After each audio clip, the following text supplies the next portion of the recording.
Bonjour et bienvenue. Aujourd'hui, on plonge au cœur de la physiologie reproductive masculine. On va tout passer en revue, des fonctions de base jusqu'aux examens cliniques, sans oublier les soucis de santé les plus courants. Bref, on va décortiquer ensemble le fonctionnement de ce système si important. Alors, quel est le programme?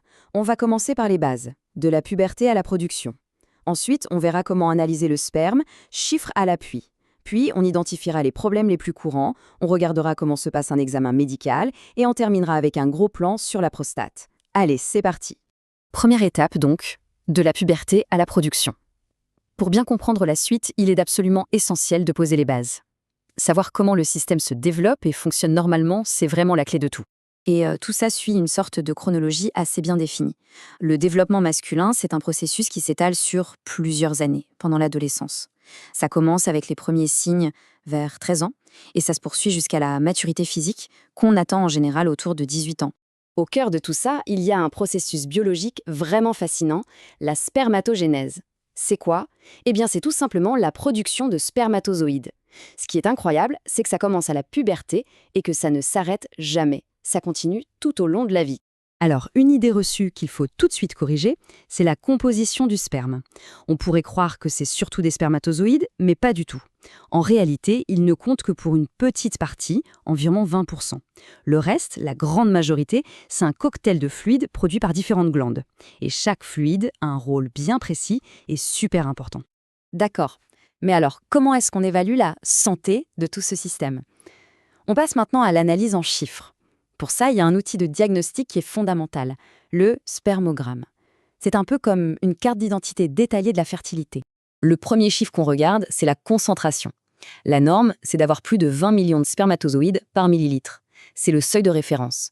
En dessous, on considère que la fertilité peut commencer à être impactée. Le deuxième point crucial, c'est leur mobilité ou motilité. En gros, est-ce qu'ils bougent bien? C'est absolument vital, évidemment, pour qu'ils puissent faire leur chemin. La norme, c'est qu'au moins la moitié d'entre eux soient bien mobiles, bien actifs dans l'heure qui suit le prélèvement. Et enfin, dernier chiffre clé, le volume, la quantité totale. En général, ça doit se situer entre 2 et 6 millilitres. Pourquoi c'est important? Parce qu'un volume trop faible peut suggérer un blocage quelque part, alors qu'un volume trop grand risque de diluer la concentration de spermatozoïdes. Quand les résultats ne sont pas dans les normes, les médecins utilisent des termes un peu techniques. Ce tableau, c'est un peu un décodeur. Azoospermie, oligospermie, chaque mot correspond à une situation bien précise, comme une absence totale de spermatozoïdes ou une concentration trop faible, par exemple. Ok, on a vu la normalité et comment on la mesure.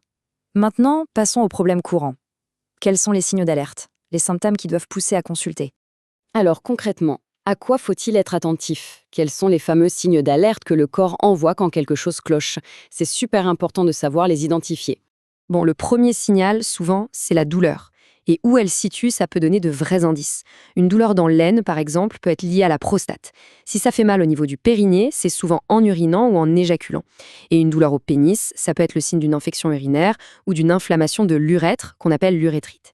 Ensuite, un cas beaucoup plus rare, mais très grave, le priapisme. C'est une érection qui dure, qui est douloureuse et qui n'a rien à voir avec une stimulation sexuelle. Attention, là on parle d'une véritable urgence médicale. Il faut consulter immédiatement pour éviter des dégâts permanents. Un autre symptôme qui peut être assez angoissant, c'est la présence de sang dans le sperme. Le terme médical, c'est l'hémospermie. Alors, il faut savoir que la cause est souvent bénigne, mais ça ne change rien au fait qu'il faut absolument consulter un médecin pour comprendre d'où ça vient. Face à ces symptômes, comment le médecin va-t-il procéder? On entre maintenant dans la partie sur l'examen physique. C'est une investigation clinique très structurée. L'examen se déroule en 3 grandes étapes. C'est une approche très méthodique.